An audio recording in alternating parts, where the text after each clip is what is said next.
예수 믿는 사람은 하나님 나라 백성입니다. 그래서 예수 믿는 사람들은 하나님 나라 백성으로서의 품격을 가져야 합니다.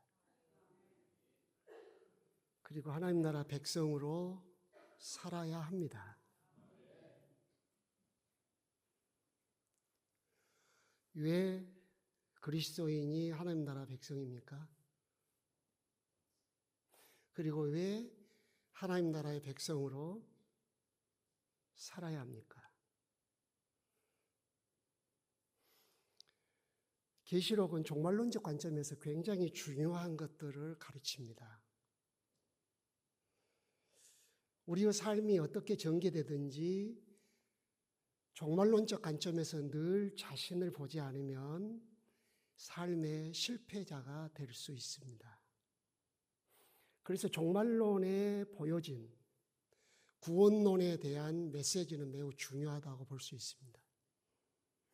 특별히 예수 그리스도의 십자가의 피 흘림에 대한 계시록의 두 기둥과 같은 말씀이 있습니다. 하나는 지상에 있는 7교회에 편지할 때 예수님을 소개하는 것입니다. 계시록 2장 3장에 소개한 것 말고 1장 서두에 소개한 게 있습니다. 예수 그리스도를 소개하면서 5절과 6절에서 하나님이 우리를 사랑하사 예수 그리스도의 피로 우리를 죄에서 속량하시고, 그 다음에 굉장히 중요한 메시지를 줍니다. 나라와 제사장을 삼으셨으니. 우리는 예수의 피 생각하면 제사함만 생각하지 않아요? 근데 하나님께서는 목표를 가지고 있었던 거죠. 목적. 나라와 제사장을 삼기 위해서예요. 계시록의 하반기의 문을 여는 굉장히 중요한 장이 4장과 5장이에요. 지상 교회를 소개하신 다음에 천상의 모습을 소개한 것이 계시록 4장과 5장이에요. 특별히 5장에서는 성부 하나님 손에 들린 말세에 일어날 모든 사건의 스케줄에 대한 그 두루마리를 취할 사람이 없어서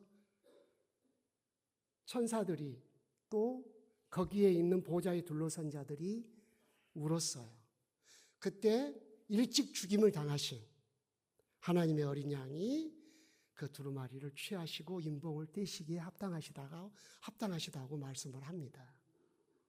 그때 네 생물과 24장로들이 그 보좌에 앉으신 하나님과 어린 양께 찬송을 해요. 그 찬송 내용이 굉장히 중요한 내용을 담고 있습니다. 우리를 방언과 민족과 나라 가운데서 피로 사서 하나님께 드리시고, 우리 제사만 아니에요. 피로 산 거예요, 우리가. 그래서 우리는 주님 거예요. 그리고 하나님께 드렸어요. 그래서 우리는 드려진 자예요. 그 다음에 중요한 말씀을 합니다. 나라와 제사장을 삼으셨으니 그에게 영광과 찬송을 세세뭉토록 돌릴지어다고 찬양이 연속적으로 나옵니다. 예수 그리스도의 피를 통해서 하나님이 제사함 받은 사람들을 나라와 제사장을 삼으셨다는 거예요. 그래서 예수 믿는 우리, 그의 피로 속량받은 우리는 하나님의 나라이고 하나님을 섬기는 제사장들이에요. 그게 우리 정체성이에요.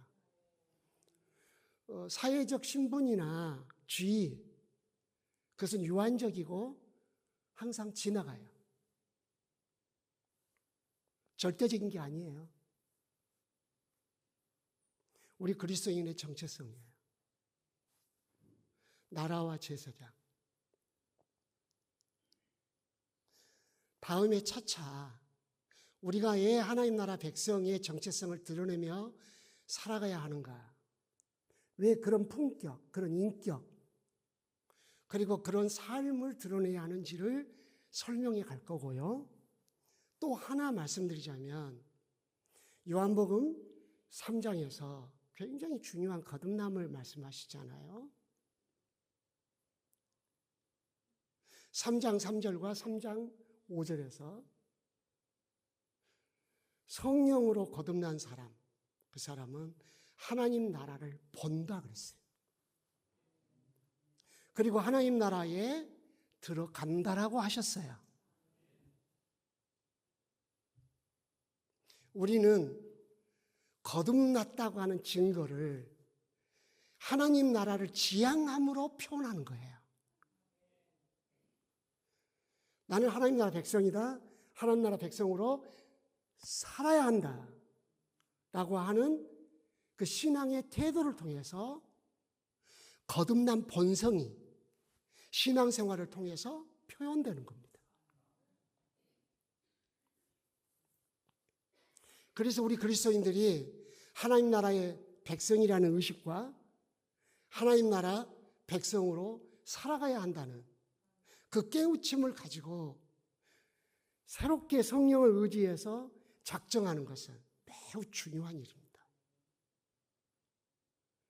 하나님 나라 백성으로서 가져야 할 인품, 그것이 구속론적, 성경적 성품이고 품성입니다.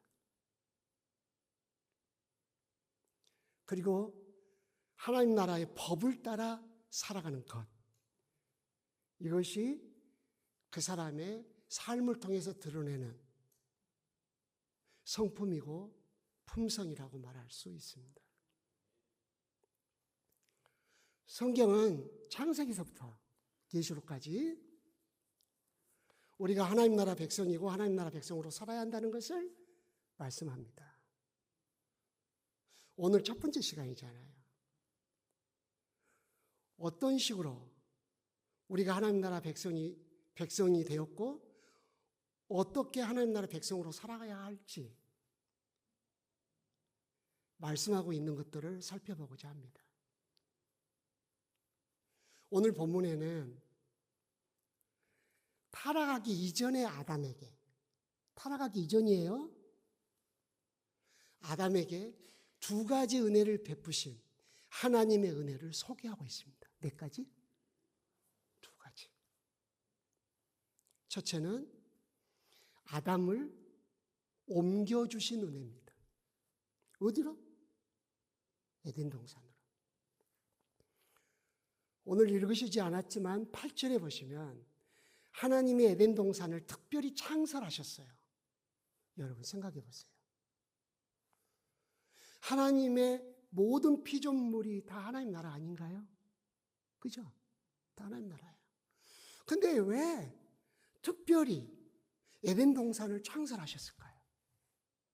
그리고 거기에 아담과 하와를 두셨을까요? 그리고 에덴 동산에서 쫓겨난 것이 아담과 하와에게 왜 사망 선고였을까요? 그것은 장차 예수님의 초림을 통해서 이 땅에 임할 그리스도의 나라를, 그리고 그 그리스도의 나라로 옮겨져서 살아갈 우리 그리스도인들을 가르쳐주기 위한 예시였던 것입니다. 두 가지 은혜를 베푸셨다 그러는데, 첫째, 옮겨주신 은혜를 베푸셨습니다. 어디에서 어디로 옮겼다는 말씀은 없어요. 에덴 동산으로 옮기셨다라고만 돼 있어요. 타락하기 이전이니까. 두 번째, 옮겨진 아담에게 삶의 원리를 주셨습니다. 뭘 주셨다고요? 삶의 원리를 세 가지 주셨어요. 이것이 예수 믿는 우리와 무슨 상관이 있단 말입니까? 밀접한 관련이 있습니다. 여기 아담을 이끌어 에덴 동산에 두어라는 이 사용하실 때 사용한 히브리어는 성경의 여러 가지 용도로 사용되지만 특별히 하나님이 의도적으로 사용한 것이 있습니다. 하나는 하나님이 아브라함을 갈대아 우르 메소포타미아에서 이끌어내어 가나안에 두셨다라고 하실 때 사용하는 언어입니다. 아브라함은 우리 믿음의 조상입니다. 우리도 아브라함과 같이 동일한 믿음으로 의롭다함을 받았습니다. 아브라함이 받은 은혜가 우리에게 임한 거죠. 그 중에 하나가 뭐냐? 아브라함을 갈대아 우르 세속 세상 하나님을 대적하고 잘못된 삶의 원리로 살아가고 있는 사람들 속에서 이끌어 내셔서 에덴 가나안 땅으로 옮겨 주셨습니다. 두 번째, 이 단어를 사용한 것은 이스라엘을 이집트, 애굽에서 이끌어내어 가나안 땅으로 들이실 때 사용한 언어입니다.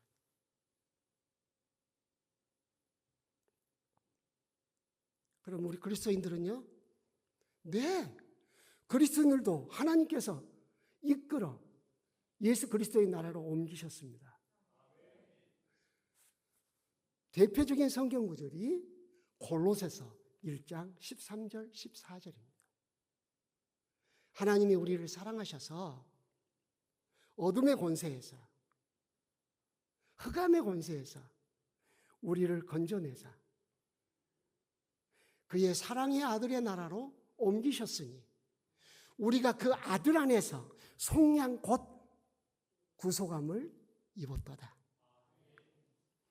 아들을 통해서 속량 구속을 입은 그들을 아들의 나라로 옮기신 겁니다.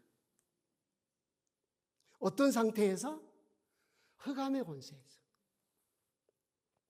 메소포타미아, 갈대아 우르, 이집트에서. 이것은 예시된 말씀이죠. 아브라함과 이스라엘을 옮기듯이 우리를, 죄사함 받은 우리를 예수 그리스도의 나라로 옮기신 겁니다. 정말 좋은 목사님 만나서 풍성한 구원론을 말씀을 들은 것을 행복하게 여겨야 합니다. 우리의 구원과는 많이 살펴볼 여지가 있어요.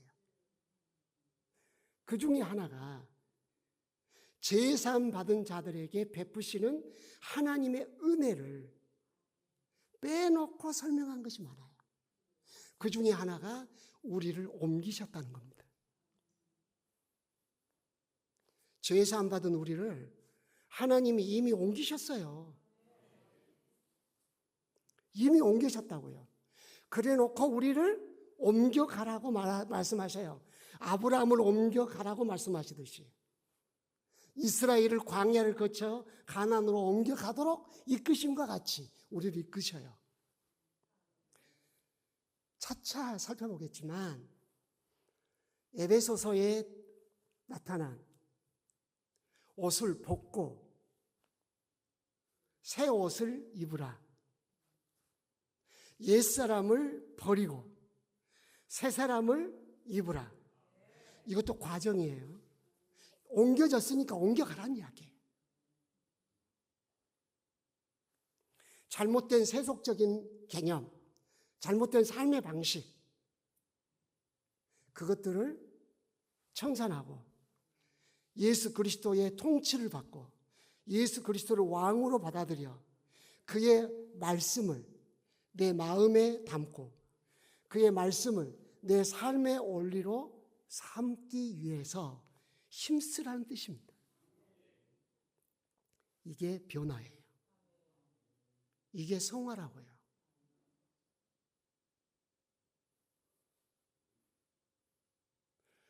아담을 옮기신, 타락하기 이전부터 아담을 옮기신 이유는 바로 예수 그리스도 안에서 우리를 구속하셔서 예수 그리스도의 나라로 옮기실 것에 대한 하나님의 구속사적 계획을 갖고 그렇게 하셨다는 거예요. 그래서 우리는 옮겨진 자예요. 어디로요? 하나님의 아들의 나라로. 그 나라는 오늘은 첫 시간이고 범위가 넓으면 복잡하니까 예수님의 초림 때 이 땅에 임한 예수 그리스도의 나라로 우리를 옮긴 거예요. 아담도 공간적 개념이 있어요. 아브라함을 옮길 때도 공간적 영역이 있어요. 이스라엘을 옮길 때도 공간적 개념이 있어요.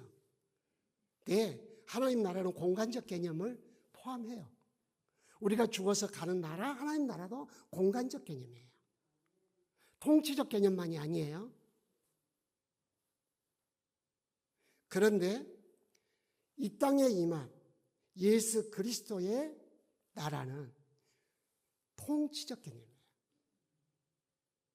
모든 세상이 땅끝에서 땅끝까지 다 하나님 나라지만 왜 그렇게 표현하셨을까요? 우리로 하여금 예수 그리스도의 통치 영역 안으로 들어갈 것을 가르치기 위해서예요.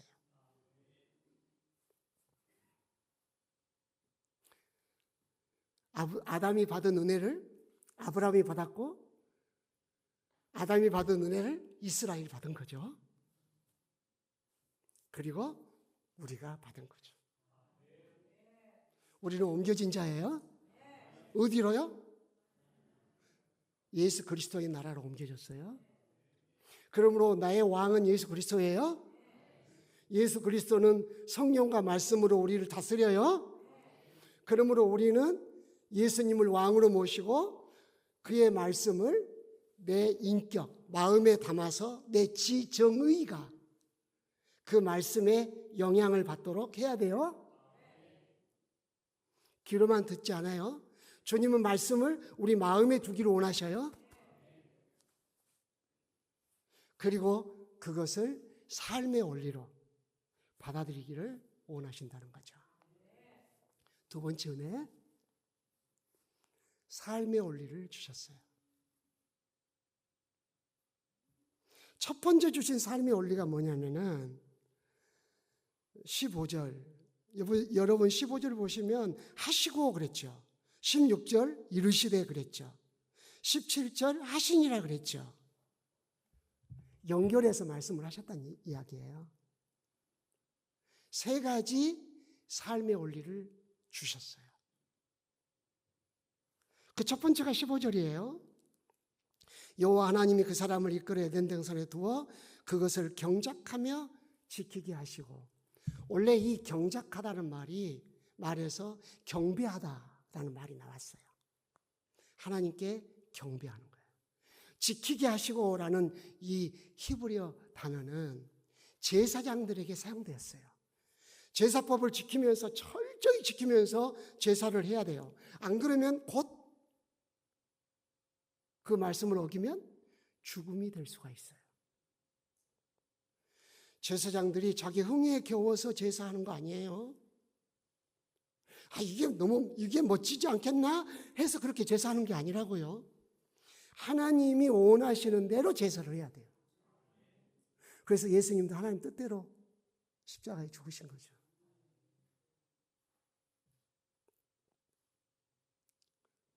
이 말씀을 합하면 우리에게 적용하기 위해서 정리를 해보면 아담에게 주신 첫 번째 삶의 원리는 하나님에 대한 책임성이었어요.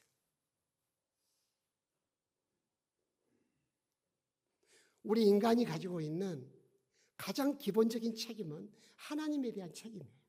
하나님을 영화롭게 하고 그의 뜻에 순응하는 거예요. 이 첫 번째 책임에 사람이 눈을 뜨고 그 첫 번째 책임 앞에 무릎을 꿇을 때 일상적으로 우리의 삶의 영역에서 주어진 책임이라는 게 있어요. 그 책임을 발견하게 되는 시작이 돼요. 그리고 책임에 눈을 떠요.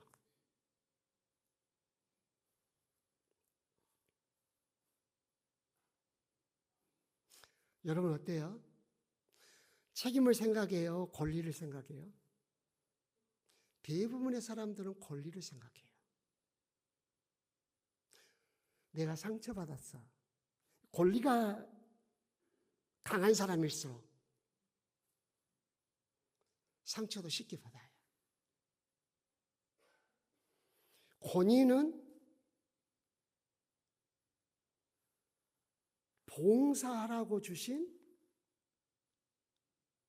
직책이죠.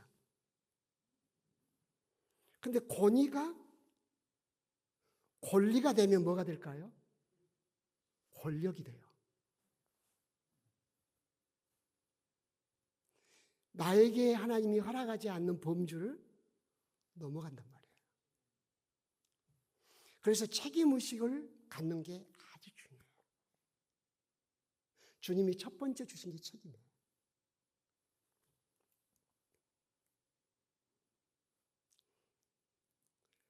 요한복음 17장은 예수님이 대제사장으로서 성부 하나님께 드린 기도를 소개하고 있어요.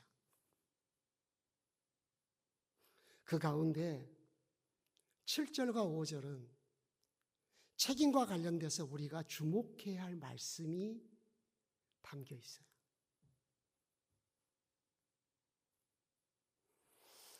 아버지께서 내게 하라고 하신 일들을 내가 이루어 아버지를 영화롭게 했사오니. 아버지께서 내게 하라고 하신 일들을 내가 이 세상에서 다 이루어서 아버지를 영화롭게 했사오니. 성자 예수님이 성부 하나님을 영화롭게 하는 지상의 삶의 방식이에요. 아버지께서 하라고 하신 일들을 다 이루는 거예요. 그렇게 해서 아버지를 영화롭게 했어요. 예수님이 잘하신 게 너무 많아요. 예수님은 창조자세요. 만왕의 왕이셔요. 그 앞에 불가능이란 없어요.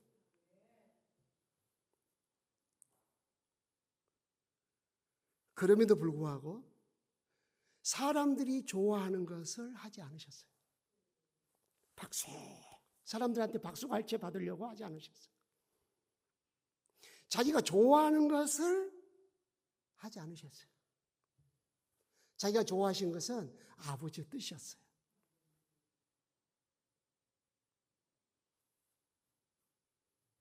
우리는 내가 좋아하는 것을 하려고 하는 성향이 있어요. 우리는 내가 잘하는 것을 하려고 하는 성향이 있어요. 은사주의는 매우 중요하다고 봐요. 효과적인 면에서. 그러나 은사주의가 마냥 좋은 건 아니에요. 은사가 곧 책임은 아니에요. 어떤 공동체에서 책임을 주어질 때는 책임이 되는 거죠. 중요한 건 책임이에요. 예수님은요, 물로 포도주를 만드시고 죽은 사람도요, 우리는 누가 병들면 하나님 아버지 나한테 그러잖아요. 예수님, 나사로 나와. 그러고 그냥 끄신 거예요, 그냥. 그의 능력이 한이 없으신 분이라고. 그럼에도 불구하고 아버지의 뜻을 이루기 위해서 그 모든 능력을 포기하셨어요.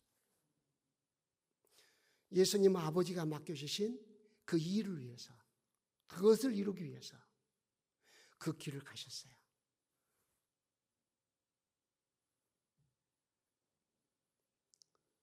군병들이 예수님 뺨쳤어요. 얼굴에 침 뱉었어요. 얼마나 자존심 상할 일이에요. 자기가 만든 피조물이, 그것도 죄인이. 그러나 예수님은 아버지가 흠양하시는 희생을 드려야 한다는 생각밖에 없었던 거예요. 대꾸하지 않으십니다. 액션을 취하시지 않습니다. 오롯이 그것을 다 받아들입니다. 골고다 길 올라가실 때 군병들의 조롱과 채찍질, 자기를 십자가에 못 박을 때도 그 무한한 능력을 가지신 분이 그 모든 것을 내려놓으셨어요. 아버지께서 자기에게 하라는 일을 온전히 이루시기 위해서예요. 우리 예수님은 성부 하나님이 시킨 책임에 대해서 생명을 다 하셨어요. 그것이 우리 구원이 됐어요. 그러므로 그리스도인들도 아버지가 우리에게 주신 책임에 눈을 뜨는 거예요. 이 공동체에서 내 책임이 뭐지? 내가 이 교회 직분자로서 내 책임이 뭐지? 생각해야 되겠죠. 마태복음 25장에 주님이 달란트 비유로 설명하시죠. 5달란트, 2달란트, 1달란트. 주님이 달란트 다 갖고 와라 그러죠. 이게 뭐죠? 우리는 그 달란트를 은사라고 생각하기 쉽죠. 그러나 여기서 주목해야 할 게 있어요.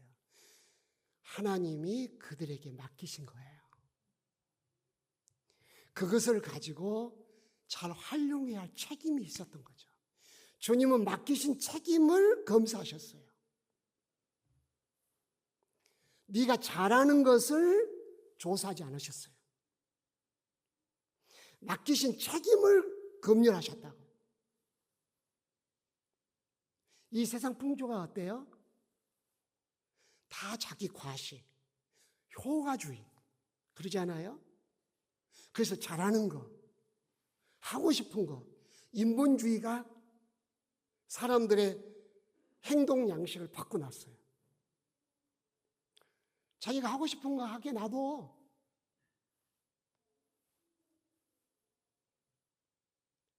어렸을 때부터 책임을 안 가르치죠. 한번 따라 하실까요? 겸손한 사람은 책임을 생각하고, 교만한 사람은 권리를 생각한다. 여러분 누굽니까? 집에 돌아가시면서 가정에 가서 내가 해야 할 책임을 생각하고 가셔야죠. 이제 다음 주부터 그 책임을 구체적으로 살펴볼 거예요. 네. 두 번째 원리는 자유예요. 자유. 여기 16절. 여호와 하나님이 그 사람에게 명하여 이르시되 동산 각종 나무의 열매는 내가 임의로 먹되. 임의로 먹되. 먹는 것에 대한 선택과 방식을 결정할 수 있는 권한을 주신 거예요. 이게 자유예요. 선택과 결정과 방식. 선택, 방식, 결정. 이게 자유예요. 하나님이 우리 인간에게 주신 자유예요. 그래서 인간만이 요리를 해 먹어요. 집을 짜서 먹고, 쪄서 먹고, 또 뭐 먹고 싶으세요? 볶아 먹고, 또 끓여 먹고. 예. 드시고 싶은 거 언제든지 말씀만 하셔요. 하여튼 그렇게 다양하게 요리를 해 먹어요. 그러나 짐승은 어때요? 예, 하나님이 주신 대로만 먹어야 돼. 하나님이 준 대로만 먹어야 돼. 일본서 엉덩이가 빨간 온순이가 사과를 그 온천물에 담갔다가 먹었다고 난리가 났어요. 온순이도 위생을 한다고. 그게 무슨 요리야. 어쩌다가 온천물에 담갔다가 꺼내갖고 먹은 거야. 그 요리가 아니에요. 사람만이 그런 특별한 자유를 주신 거예요. 옷도 그러잖아요. 여기 다 옷이 다르잖아요. 머리 빗는 것도 그렇고. 짐승들은 태어날 때부터 가죽이 결정됐죠. 소가 태어나가지고 한 달이 됐는데 나 옷 바꿔 입고 싶어. 그러면 여러분들은 아마 기절해 버릴 거야. 하나님 우리에게 자유를 주셨어요. 이 자유를 주신 이유가 뭔지 구속론적 관점에서 봐야 돼요. 주님은 하나님의 전지전능성 안에서 우리의 타락과 우리의 구원에 대한 모든 것을 보시고, 그리고 우리를 죄에서 자유케 하시고 새로운 삶을 살아가도록 은혜를 베푸실 계획을 갖고 계셨는데, 그때가 언제냐? 아담이 타락하기 이전부터다. 자유를 주신 것은 그 자유로 육체의 기회를 삼도록 하시기 위함이 아니란 말이에요. 갈라디아서는 매우 중요한 성경이죠. 이신칭의를 가르치죠. 이신칭의 설명을 다 마무리를 하고, 야야야, 율법으로 구원받는 게 아니야. 오직 믿음으로 구원받아. 우리는 아브라함의 후손이야. 아브라함도 믿음으로 의롭다함을 받은 거야. 쫙 설명을 하죠. 성령께서 사도 바울을 통해서 설명을 해요. 그리고 마무리를 해요. 그러면서 자유 이야기를 하셔요. 그게 아주 전환점이 갈라디아서 5장 13절이에요. 너희가 자유를 위하여 부름을 받았으나 그 자유로 육체의 기회를 삼지 말고 사랑으로 서로 종노를 하라. 여기 아주 중요한 단어가 두 개 나왔어요. 사랑으로 종노를 하라는 거예요. 그리고 그 뒤에 이제 계속 육체의 사역은 어떻고 성령의 사역은 어떻고 쫙 설명이 나와요. 그 다음에 성령의 열매로 마무리를 하셔요. 그 메시지의 출발이 어디예요? 자유, 자유. 우리는 죄에서 자유 얻었죠. 죄책에서 자유를 얻었죠.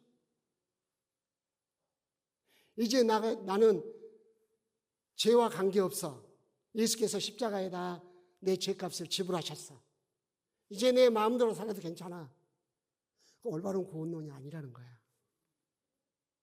이신칭이 말씀을 하시고 믿음으로 의롭다함 받은 사람들에게 자유를 얻는, 자유에 대한 태도를 설명한 거예요. 그러면 그 자유로 육체의 기회를 삼지 말고 사랑으로 종노도 해라. 그러면 그 자유에 대한 포기가 중간에 끼어들어가 있겠죠. 사랑으로 종노를 해라.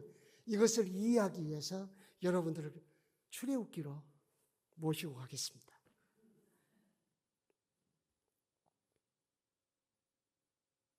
이스라엘 백성들을 하나님이 이집트에서 해방시키신 다음에 시내산에 도착해서 시내산 언약을 맺잖아요. 너희들 나하고 언약 맺을래 안 맺을래? 이거 19장이에요. 이게 언약 맺겠습니다. 그래서 하나님이 언약서를 줘요. 언약서. 그게 뭐예요? 10계명, 10개의 계명. 그리고 그것이 20장이 나와요. 21장부터 23장까지 그 10개의 계명을 어떻게 삶 속에서 적용할 수 있는지 친히 하나님이 설명하셔요. 이게 다음에 성경을 우리의 삶에 적용하는 매우 중요한 근간이 됩니다. 하나님이 직접 설명하셔요. 어떻게 십계명을 우리의 삶에 적용할지 예를 들어서 설명해요. 모세 5경에 그런 내용들이 나오지만 출애굽기 21장부터 23장이 아주 대표적으로 많은 분량을 할애해서 소개한 내용들이에요. 그 말씀을 딱 하기 전에 21장 1절에서 6절이 굉장히 중요한 말씀을 하나님이 하셔요. 어떤 히브리 종이 있었지. 그 종을 6년 동안 부리고 7년 때에는 자유를 줘라. 자유를 주는데 종이 자유를 포기할 수가 있다. 그러면 그 종을 재판장에 데리고 가서 그 자유를 진심으로 포기했는지 확인해라. 내용 증명하는 거죠. 그것이 확인되면 데려다가 문과 문설주에서 깃볼을 송곳으로 뚫어라. 이제 주인 말만 듣겠다는 거예요. 주인 말씀이 곧 나의 삶이 된다는 뜻이에요.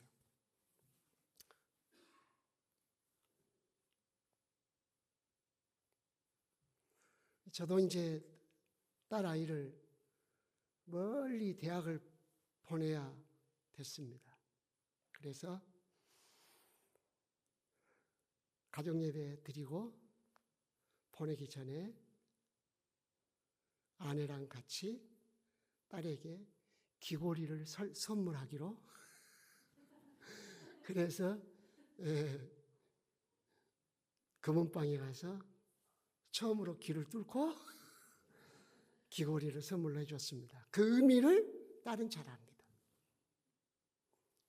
엄마 아빠의 말만 아무리 멀리 떨어져 있어도 어머니 아버지의 말씀을 귀담아 듣고 그렇게 대학 시절을 보내겠습니다. 그런 뜻으로 혹시 금은방 누가 하시는 분 계십니까? 나 그 집으로 다 몰아주려고. 아이고, 좋은 기회를 놓치셨네.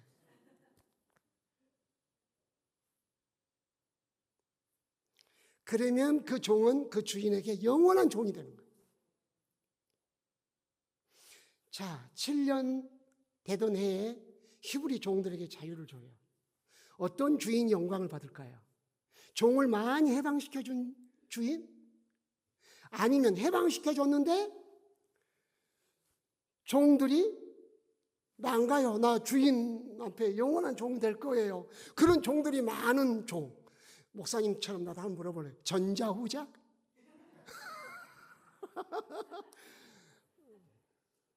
너무 어려웠나요?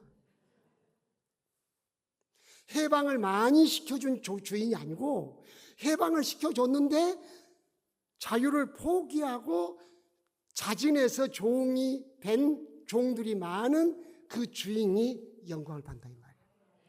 됐어요? 예수님을 생각해 봐요. 우리에게 죄에서 자유를 줬어요. 예수님 그 자유 포기하겠습니다. 당신에게 이 자유를 이양합니다. 저는 영원히 당신의 종으로 살겠습니다. 그래서 바울이 말한 거잖아요. 예수 그리스도의 종, 나 바울은 그 의미를 알고 있는 거죠. 예수 그리스도 안에서 죄사함 받아 자유를 얻은 바울이 자기를 예수 그리스도의 종이라고 표현할 때 그 의미를 구약에서 가져온 거죠. 그러면 이 종이 왜 포기했나? 그것을 설명합니다. 출애굽기 21장 2절에서 6절에 설명해요.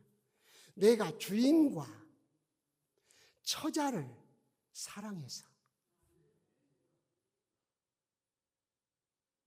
주님을 사랑하고 처자를 사랑해서 자유를 포기하겠다는 거예요. 우리가 주님 사랑한다고 하잖아요. 그러면 우리도 성경의 가르침을 따라 자유를 포기해야죠. 주님 사랑한다 그러면서 포기한 자유는 어디 있습니까? 자유를 포기해 본 적이 있습니까? 말하는 자유? 행동할 수 있는 자유?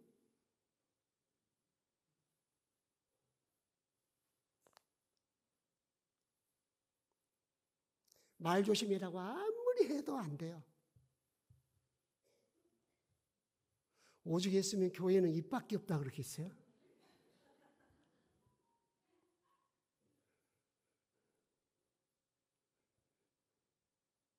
어떤 분 그런 분도 계시더라고. 재직의 시간에. 목사님, 나도 입 달렸으니까 한마디 합시다. 누가 입 안 달렸다 그래요?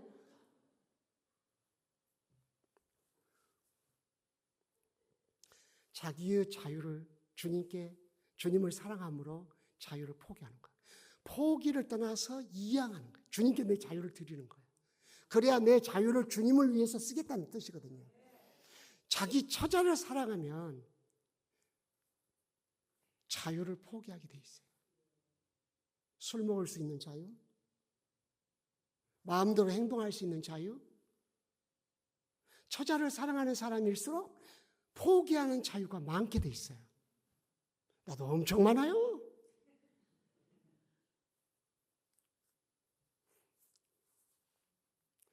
제가 시간이 있으면 포기한 자유에 대해서 말하고 싶지만 참고, 아무튼 주님을 사랑해서 자유를 포기하여 종노릇하며 살겠다는 거예요. 이게 갈라디아서 5장 13절이라니까요. 너희가 자유를 얻기 위하여 부름을 받았다. 그 자유로 육체의 기회를 삼지 마라. 사랑함으로 서로 종노릇해라. 주님을 사랑해서 주님의 종이 되는 거예요. 자유를 이양하지 않는 한은 종 아니에요. 계속 나 자유 얻었네, 너 자유 얻었네, 우리 자유 얻었네 이렇게 마음대로 살자. 우리 자유 얻었네. 그러면 여러분들이 마음대로 살자. 한번 그래 볼래요? 나 자유 얻었네, 너 자유 얻었네, 우리 자유 얻었네.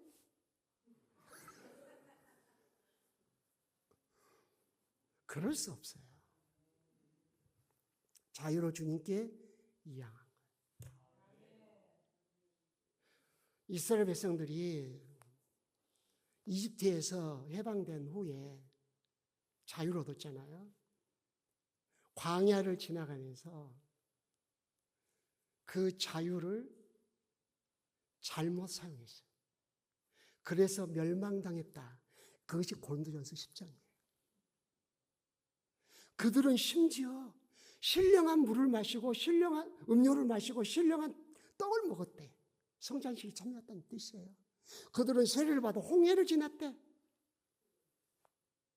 그랬음에도 불구하고 광야에서 멸망당했대. 왜 그러냐? 우리는 그들과 같이 하지 말자 하면서 23절부터 33절까지 자유에 대한 말씀을 딱 하십니다. 네가 뭔 말 하고 싶을 때 기억해라. 덕이 되는지 안 되는지. 이것이 교회에 유익한지 유익하지 않는지. 나 자신에게 유익한지 유익하지 않는지를 생각해라는 거예요. 모든 것이 가나 모든 것이 유익한 것이 아니오. 모든 것이 가나 모든 것이 덕을 세우는 것이 아니다라는 말부터 시작해 가는 거예요. 꼭 기억하라는 거예요. 너 모든 것이 가하지. 그러나 기억해. 모든 것이 너에게 유익한 거 아니야. 모든 것이 너에게 우리 공동체에 덕을 끼치는 유익, 덕이라는 거 세운다는 뜻이잖아요. 기억하라는 거예요. 그러면서 31절에 가서 먹든지 마시든지 하나님의 영광을 위하여 하라. 자, 먹든지 마시든지 그러니까 뭐가 생각나요? 창세기 2장 16절이 생각나잖아요. 주님은 먹는 것 문제 가지고 자유를 이야기하고 하나님의 영광과 연결해서 설명하신 거예요. 하나님의 영광을 생각해라. 너도 말할 수 있는 자유가 있다. 너도 행동할 수 있는 자유가 있다. 너도 선택의 자유가 있다. 그런 권리가 있다고 생각하겠지. 그러나 하나님의 영광과 어떤 관련이 있는지 생각해봐라. 주님이 그렇게 말씀하셔요. 그러면서 33절에 가서 다른 사람의 유익을 구하라. 그래서 다른 사람이 구원에 이르도록 돕는 유익한 사람이 되라고 마무리를 짓습니다. 자유 어떻게 할래? 이게 두 번째 원리예요. 주님이 주신 자유, 그거 많이 누리세요. 어떤 자유? 요리 자유. 요리 해먹을 때는 자유예요. 많이 드세요. 그러나 그 외의 모든 자유, 그것마저도 하나님의 영광을 생각하라는 거죠. 그렇게 믿음으로 살라는 것이 두 번째 원리. 마지막 세 번째 원리. 세 번째 원리는 17절. 다 같이 시작. 선악을 알게 하는 나무의 열매는 먹지 말라. 내가 먹는 날에는 반드시 죽으리라 하십니다. 이게 뭐예요? 금지사항이에요. 사람은요, 한 사람이 성공하기 위해서, 그리고 공동체가 질서가 있기 위해서는 세 가지가 꼭 있어야 돼요. 하나는 책임. 각 사람에게 주어지는 책임. 책임의식이세요. 두 번째는 자유에 대한 올바른 태도가 있어야 돼요. 자유에 대한. 그래서 혼자 있는 시간을 잘 쓴 사람이 건강한 사람이에요. 홀로 서기를 잘하는 사람. 저도 홈스쿨링으로 아이를 키웠거든요. 그때는 혼자 있는 시간이 많지 않아요. 혼자 있는 시간을 어떻게 쓰느냐. 이게 굉장히 중요한 문제예요. 이건 사회생활할 때도 그 영향이 끼쳐져요. 그래서 홀로 서기를 가르칩니다. 혼자서도, 혼자 있지만 아무도 간섭한 사람 없지만은 하나님 앞에서 내 모습, 건강한 모습으로 서 있는 것을 의미하는 거예요. 세 번째는 금기사항이 있는 사람이에요. 금기사항이 없는 사람은 굉장히 위험한 사람입니다. 우리는 그 사람의 직업을 봅니다. 그 사람 가진 재물을 봅니다. 그 사람 생긴 모습을 봅니다. 근데 금지사항을 확인 안 합니다. 뭐든지 할 수 있습니다. 금지사항이 없으니까. 성공한 사람들 보세요. 전부 자기를 절제하는 금지사항이 있습니다.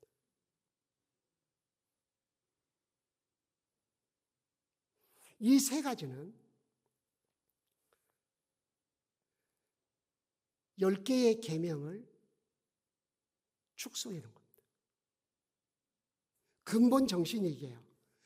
바울의 서신서에 교회에 주는 교훈들을 다 정리하면 이 세 가지 안에 다 들어가 있습니다. 책임, 자유에 대한 태도, 금지사항. 하나님이 주신 금지사항. 특별히 금지사항은 성경에 엄청 많습니다. 10개의 계명 가운데 약 8개입니까? 8개가 금지사항이에요.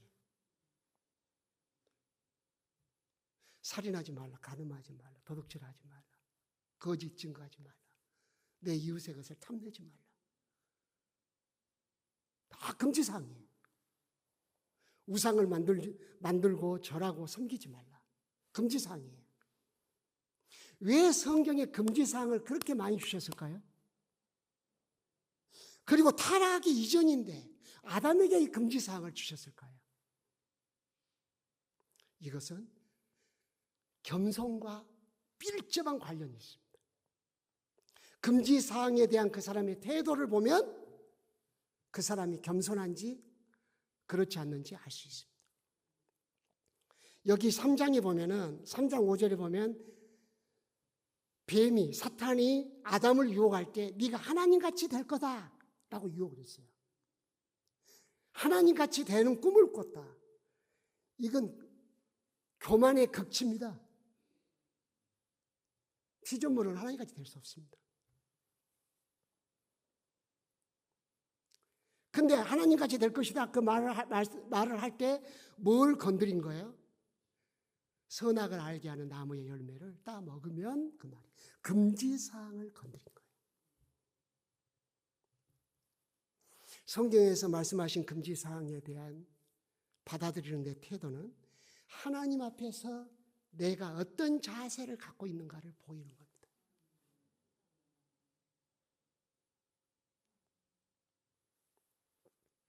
간음하지 말라. 하나님이 짝 주신 자기 아내만을 사랑합니다.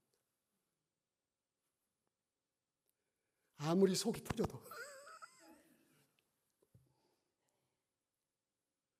하나님이 짝 주신 자기 남편만을 존경하는 겁니다.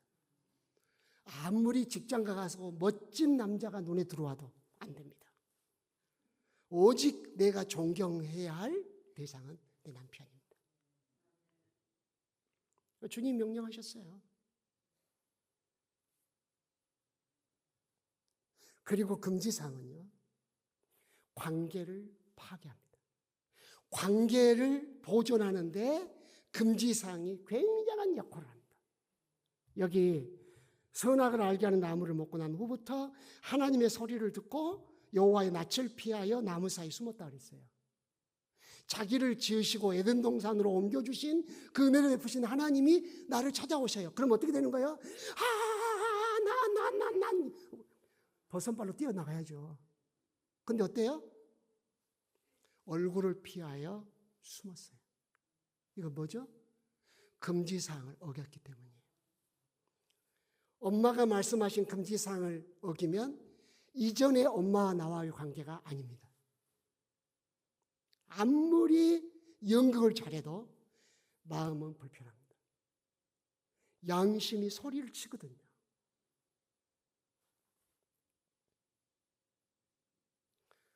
확인되지 않고, 제가 신앙생활을 어렸을 때부터 했기 때문에 말씀드리는 거예요. 내가 목사라서 하는 말이 아니라 저도 그런 경험을 해봤습니다. 제일 재밌는 입방아가 목사님에 대한 입방아입니다. 진짜 재밌어요. 없는 말도 만들어내고요. 저 중고등학교 다니며 청년부 다닐 때 많이 그 입방아 했어요. 그래서 지금도 치아가 안 좋습니다.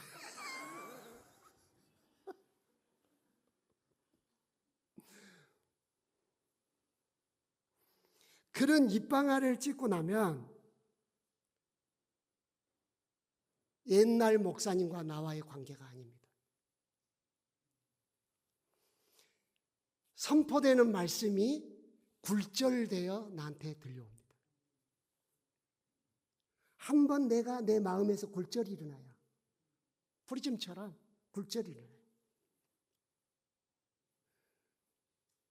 속에서 말합니다. 당신이나 잘하시죠? 아무리 그래도 우리가 다 알아요. 금지사항이에요. 신앙생활 할 때 가져야 할 금지사항. 바울의 서신서 같은 것을 정리하면 그리스도인의 책무에 대한 말씀을 하시고 자유를 어떻게 쓸 것이 자유에 대한 태도를 말씀하시고 하나님이 주신 금지사항에 대해서 말씀하셔요. 금지사항을 어기면 삶이 파괴됩니다. 에덴 동산을 쫓겨났어요. 주님 말씀하셨어요. 잠언 보시라고. 네가 만약 다른 여자의 몸을 만지기만 해도, 그래서 나는 악수도 안 해요. 악수 청하면 폐가 망신한다고 경고했어요. 바람 피면 폐가 망신한다고 경고했다고. 가정이 깨져요. 에덴 동산에 쫓겨난 것 같지. 정리할까요? 예. 자, 우리는 하나님 나라 백성입니다. 더 자세히 이야기하자면 그리스도의 나라의 백성입니다. 전체적으로 하나님 나라지만 그리스도께서 재림하셔서 이 나라를 하나님께 바칠 때까지는 이 지상은 그리스도의 나라입니다. 예수님의 초림 때 그리스도의 나라가 이 땅에 임하셨습니다. 그 나라로 우리를 부르셨습니다. 차츰차츰 배우겠지만 예수님의 전도, 첫 전도도 회개하라 천국에 갔다. 천국이 이미 왔다는 완료형이에요. 한국 성경에는 꼭 미래형처럼 미완료처럼 쓰여졌지만 헬라어 성경 완료형입니다. 제자들에게 복음을 전파하라고 할 때도 그 천국에 가까웠다고 예찰하고 말씀했습니다.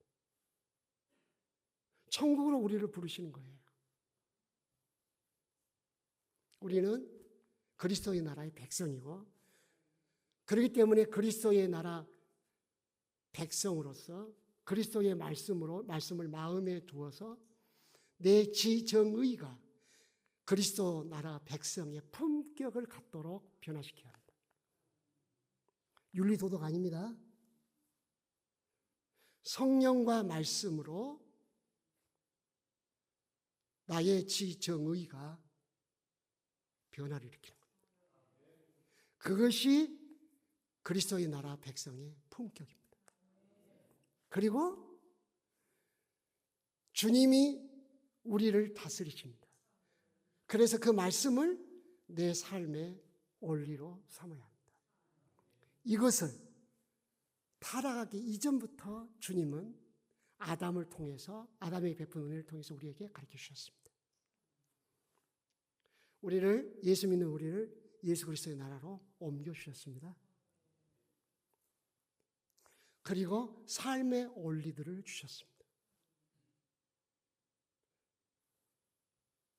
그 삶의 원리의 가장 기본적인 틀은 하나님이 주신 책무, 하나님이 기대하는 자유에 대한 올바른 태도, 하나님이 나에게 명하신 금기사항들을 내가 받아들인 겁니다. 그리고 내 삶에 적용해 가는 것입니다. 이것이 한 사람의 캐릭터, 품성, 퍼서널리티라고 해도 되고 하여튼 간에 그것이 우리들의 모습, 삶의 원리가 되어가야 합니다.